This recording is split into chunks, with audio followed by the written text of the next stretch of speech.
അസ്സലാമു അലൈക്കും വറഹ്മത്തുള്ളാഹി വബറകാതുഹു. ഖുർആൻ പ്രഭാതം 10.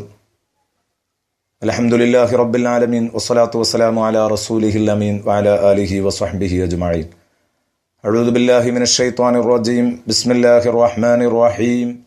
യാ അയ്യുഹൻ നബിയ്യു ഇന്നാ അർസൽനാക ഷാഹിദൻ വമുബശ്ശിറൻ വനദീറാ വദാഇയൻ ഇലല്ലാഹി ബിഇദ്നിഹി വസിറാജൻ മുനീറാ. സദഖല്ലാഹു മൗലാനൽ അദീം.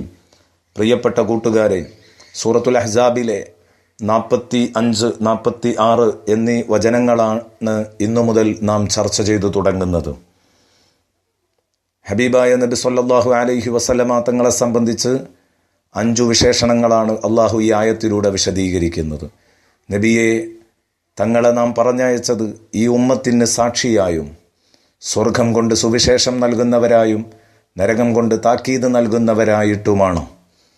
അതേ ക്രമത്തിൽ തന്നെ അള്ളാഹുവിൻ്റെ മാർഗത്തിലേക്ക് അവൻ്റെ അനുമതിയോടെ ജനങ്ങളെ ക്ഷണിക്കുന്ന പ്രബോധകരായും വെളിച്ചം പരത്തുന്ന വിളക്കായിട്ടുമാണ് തങ്ങളെ നാം നിയോഗിച്ചിരിക്കുന്നത്. ഇതിൽ ഒന്നാമതായി പടച്ചറബ് പരിചയപ്പെടുത്തിയ ഇന്നാ അർസൽനാക ഷാഹിദൻ എന്ന് പറഞ്ഞതിൻ്റെ അർത്ഥം എന്താണ്? നബിയെ തങ്ങളെ സാക്ഷിയായി പറഞ്ഞയച്ചു എന്ന് പറഞ്ഞാൽ ഈ ഉമ്മത്തിൻ്റെ നന്മ തിന്മകൾക്ക് അനുകൂലമായും പ്രതികൂലമായും പുനരുത്ഥാന നാളിൽ മുത്തുനബി സാക്ഷി പറയും എന്നർത്ഥം.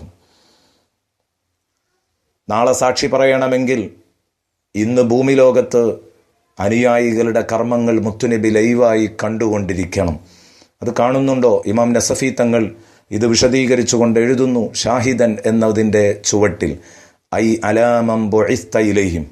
നബിയെ തങ്ങളെ നിയോഗിക്കപ്പെട്ടത് ഏതൊരു ഉമ്മത്തിലേക്കാണോ അവരുടെ മേൽ തങ്ങൾ സാക്ഷി പറയും.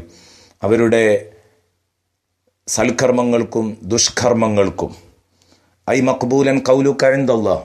അള്ളാഹുവിൻ്റെ അടുത്ത് അവരുടെ കാര്യത്തിൽ അങ്ങയുടെ വാക്ക് സ്വീകാര്യമായിരിക്കും എന്നർത്ഥം. അതായത് അത് അന്തിമമായിരിക്കും. തങ്ങളൊരാളെപ്പറ്റി കള്ളനെന്ന് പറഞ്ഞാൽ അവൻ കള്ളൻ തന്നെ. തങ്ങളൊരാളെപ്പറ്റി ശുദ്ധനെന്ന് പറഞ്ഞാൽ ശുദ്ധനുമാണ്.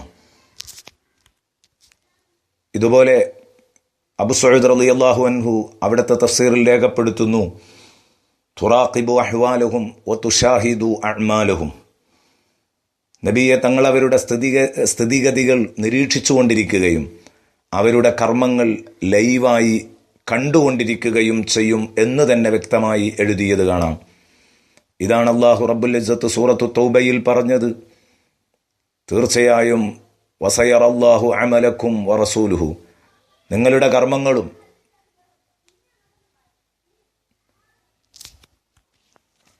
നിങ്ങളുടെ കർമ്മങ്ങൾ അള്ളാഹുവും അവൻ്റെ റസൂലും കാണുന്നുണ്ട്.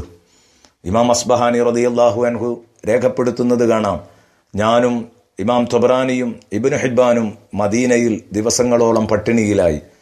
അവസാനം നോമ്പ് നോറ്റു ഭക്ഷണമില്ലാത്തതിൻ്റെ പേരിൽ ഇശാഇൻ്റെ സമയമായപ്പോഴും ഒന്നും കഴിക്കാനില്ലാതെ വന്നപ്പോൾ റസൂലുള്ളാഹി സ്വല്ലല്ലാഹു അലൈഹി വസല്ലമ തങ്ങളുടെ ഖബർ ഷരീഫിൻ്റെ അടുത്ത് ചെല്ലുന്നു.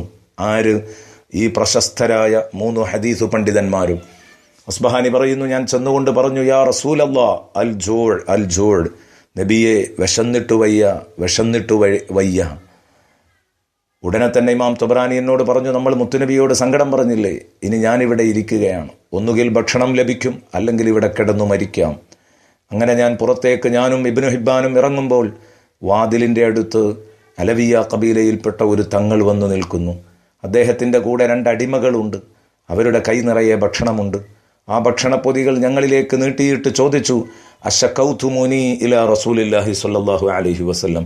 നിങ്ങൾ അള്ളാഹുവിൻ്റെ റസൂൽ സ്വല്ലല്ലാഹു അലൈഹി വസല്ലമ തങ്ങളോട് എന്നെപ്പറ്റി പരാതി പറഞ്ഞിരുന്നോ? ഞാൻ പറഞ്ഞു, ഇല്ലല്ലോ. എന്താ ചോദിക്കാൻ കാരണം? അദ്ദേഹം വിശദീകരിച്ചു, എൻ്റെ വീട് ഇവിടെ തൊട്ടടുത്ത് തന്നെ. ഞാൻ എൻ്റെ വീട്ടിൽ ഉറങ്ങിക്കിടക്കുമ്പോൾ മുത്തുനബിയെ സ്വപ്നത്തിൽ കണ്ടു. മുത്തുനബി എന്നോട് പറഞ്ഞു, മദീനത്ത് പ്രധാനപ്പെട്ട 3 വ്യക്തികൾ പട്ടിണി കിടന്നുകൊണ്ടിരിക്കുന്നു.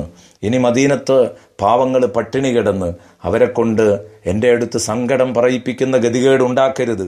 അവർക്ക് നിങ്ങൾ ഭക്ഷണം നൽകണം, ആ കാര്യം ശ്രദ്ധിക്കണം എന്ന് പറഞ്ഞ് നിങ്ങൾക്ക് ഭക്ഷണം കൊണ്ടുവന്നു തരാൻ സ്വപ്നത്തിലൂടെ മുത്തുനബി എന്നോട് നിർദ്ദേശിച്ചതാണെന്ന് പറഞ്ഞ് ഭക്ഷണം കൈമാറുകയും ഞങ്ങളത് വാങ്ങി സന്തോഷത്തോടെ ഇമാം തൊബറാനിയെയും കൂടെ കൂട്ടിയിട്ട് ഞങ്ങൾ കഴിച്ചു എന്ന് ഇമാം അസ്ബഹാനി പറയുന്നു. ഈ സംഭവം സിയറു അലാമിൻ നുബല എന്ന ഗ്രന്ഥത്തിൽ രേഖപ്പെടുത്തിയത് കാണാം. ഇവിടെയാണ് പ്രിയപ്പെട്ട സുഹൃത്തുക്കളെ നമ്മൾ മനസ്സിലാക്കേണ്ടത്. നന്മകളും തിന്മകളും ചെയ്യുന്ന സമയത്ത് നമ്മെ നിയന്ത്രിക്കേണ്ടത് ഈ ഒരു ചിന്തയാണ്.